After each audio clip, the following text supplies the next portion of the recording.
do live too. So I don't know how long I'm gonna be on here. Happy Juneteenth, everybody. Come on in. If you see me pop up on live, get on in here. There's a couple things I'm gonna talk about, and how long I gotta talk about them.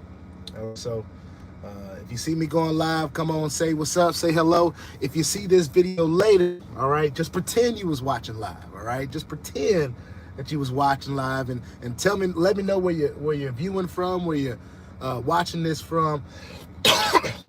We're gonna talk about a couple things in this video. The first thing we're gonna talk about, I've been getting this question, right? Have you stopped doing platform videos, right? So we're gonna talk about that. Another thing that I want to talk about along the lines of that is, you know, are there still some good opportunities out here for us? You know, for a lot of you that have been seeing my channel, been viewing my channel for the last few years, we were talking about a lot of different opportunities that were in the cryptocurrency space. A lot of high risk, high yield opportunities that were out there, and they didn't all pan out well. Actually, a good majority of them did not pan out well. So especially when we're talking about more long-term success, I think about 99.9% of them of them actually failed. So we're going to talk a little bit about that. And I think I only have till 10:30 till I have my next client anyway, so I'm not being here that long. But then I'm going to talk about some of the things that I'm really excited about, right? I'm really excited about MOVEQUEST. I'm really excited about the changes that we are all able to make, not just in our mindset, because I'm going to be talking about mindset and different stuff like that every day. I want to normalize us talking to ourselves. I think a lot of people have a negative connotation about talking to yourself. I think a lot of us need to embrace talking to ourselves, being more self-aware, knowing more about ourselves, so that when we go out into the world, you know, when things happen or when life happens, we know how to handle things because we know ourselves, or we know we know how we want to handle things because we know ourselves. So hopefully that makes sense. So I see a few folks in here. Y'all let me know where you're tuning in from. I see like 5 folks in here. Appreciate y'all tuning in. A couple things we're going to talk about today. I've been getting this question. People have been asking me, hey, are you not doing any platforms anymore? Are you not doing any projects anymore? What's up, Jesus Revens? I hope I said your last name right, but I know I can say Jesus, right? Or Jesus, whichever one it is. Thank you for tuning in. So to answer that question, because I don't know how much time I got, I am definitely still involved with projects, right? Involving cryptocurrency, involving different projects and things of that nature, involving networking and sharing things with others. I think that at the crux of what I am excited about business in general, I think we all need to be more excited about the prospect of sharing things with others. I think a lot of times we've tried to convince ourselves that we're not salespeople, all right? When in all reality, we sell ourselves to people every single day. For that job that you show up to, if you show up on time, you're selling yourself as a person that shows up on time.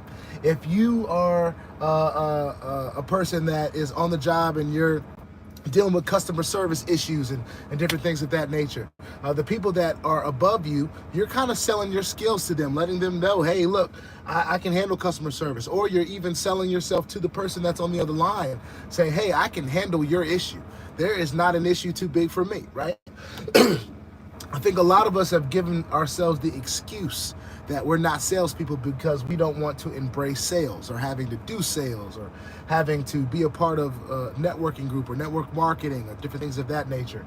Network marketing has always been the crux of so many jokes. I've seen so many memes about, you know, how folks will call you and be like, hey, can you come to this meeting at my house? You know, I'm launching a business, blah, blah, blah. Next thing you know, you get there, it's like Herbalife or one of these companies, ACN, or one of these companies where you have to you know, share it with your community as well. And some people just don't want to, they don't want to talk to people. They don't want to, you know, they don't want to be involved in trying to convince somebody else to do anything. And that's, I get it. Because for a long time on my channel, I understood that. I actually started my channel understanding I'm not here to convince you to do anything. What I'm here to do is I'm here to show you what I've decided to do, right? And out of what I've decided to do, you make a choice on your own.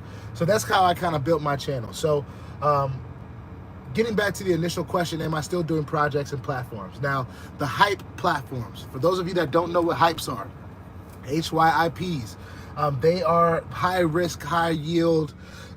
We used to see a lot of projects that were like 1%, 2%, 4%, 6%, 10% a day, right? And we would jump in them with cryptocurrency because hopefully we play the game. We play the risk factor, you know. Hopefully it lasts long enough for me to get my money back. And if I happen to share it with a couple people and it doesn't peter out before then maybe I'll get some referral rewards and different things of that nature. But what started happening with a lot of those platforms is, even for the leaders, you know, at a certain point you understand that those platforms, one, were only built to benefit the people that created them and the people that are promoting them, all right? Everyone else that fell in between, they'd leave the platform around just long enough that you could feel like it was working. You do a few withdrawals and, you know, enough to maybe feel like you can share with others. And at the end of the day, they pull the plug on you. They tell you, hey, the platform's no longer paying, or we knew the red flags, right? We knew what to watch for. We knew if we were seeing batch IDs at first and then we stopped seeing batch IDs, that, hey, it's probably going away. Or if they're saying that, you know, your withdrawal is now saved instead of it being processed, we knew it was on its way out. When they started using certain promotional tactics, like certain promotions that they were doing, or some kind of gateway to some kind of goal that you could reach if you decided to put more money in. These are the things that some of these platforms were doing. And on top of the platforms not working, a lot of people lost. A lot of people lost, right? And even some of the platforms that we liked the most, because we tried to never love a platform, right? The platforms that we like the most, like the Novatechs and the Mini FXs and all the different platforms that seemed like it had all the right stuff. They had people at the forefront that we could almost touch, we could almost call and you know, meet their families and all this different stuff that happens in this industry, just for them to, you know, either get like Eddie Alexandre from the Mini FX. He got arrested, right? We don't even know where the Petions are from Novatech. We don't know where they are, you know, and the people that had kind of access to them, they don't know where they are. So all that being said, after going through all of these different, I mean, let's not even get started about AMSIS. I mean, for those of you that remember AMSIS, you know, the crypto program, that was probably the most exciting thing, especially after going through the Novatechs and the Aminis. Like, it made you feel like something was real. You had an event go on. I actually attended the event and got to meet some of the people at the forefront of that opportunity. And all in all, not to harp on it too long, but it turned out to be a scam. It turned out to be something that wasn't real.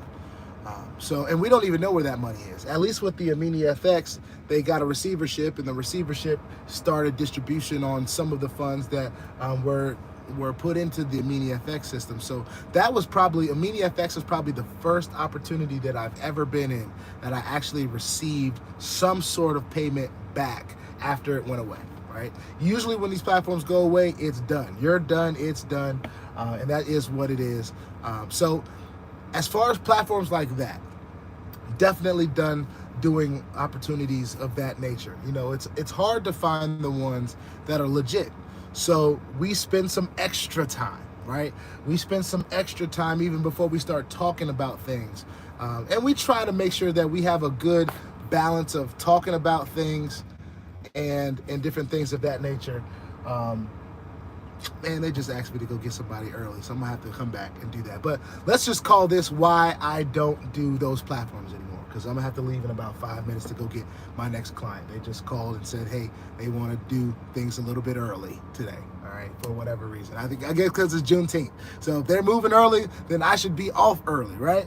I should be getting off at an earlier time if they want to be moving things up in the schedule. But anyway, just to answer that question initially, there's a reason why I don't do those platforms anymore.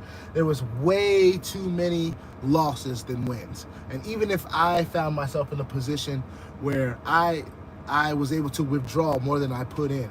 It still didn't make me feel right. It didn't sit right with me that so many people that were involved pretty much because I had decided that I wanted to share my journey in it. Not that I told them to get involved or anything like that, because I didn't. That's not how I roll. I don't tell people what to do. I just show them what I have decided to do. And in that, a lot of people lost. So I understand that. I recognize that. And while I can't apologize for something that I didn't do, what I can do is bring things that I still believe are amazing to the forefront, right? There's at least one, one amazing opportunity. And I do believe that it has the power to change so many lives. And I mean that honestly, because one, from a physical standpoint, I look great. I'm looking at myself in this little reflection right now. I've never felt as good as I do today. A lot of it is because of nutrition and some of the decisions that I've decided to make on what I put in my body, right? All right, y'all, sorry about that. My phone overheated. So here's what I'm gonna do. I'm gonna come back a little bit later, all right? And I'm gonna try, I know I say this every time I go live, and I don't know if that YouTube has guidelines about driving and live. So I'm gonna get off of here, but I'm gonna be back on a little bit later, and we're gonna continue this conversation when I'm stationary, all right?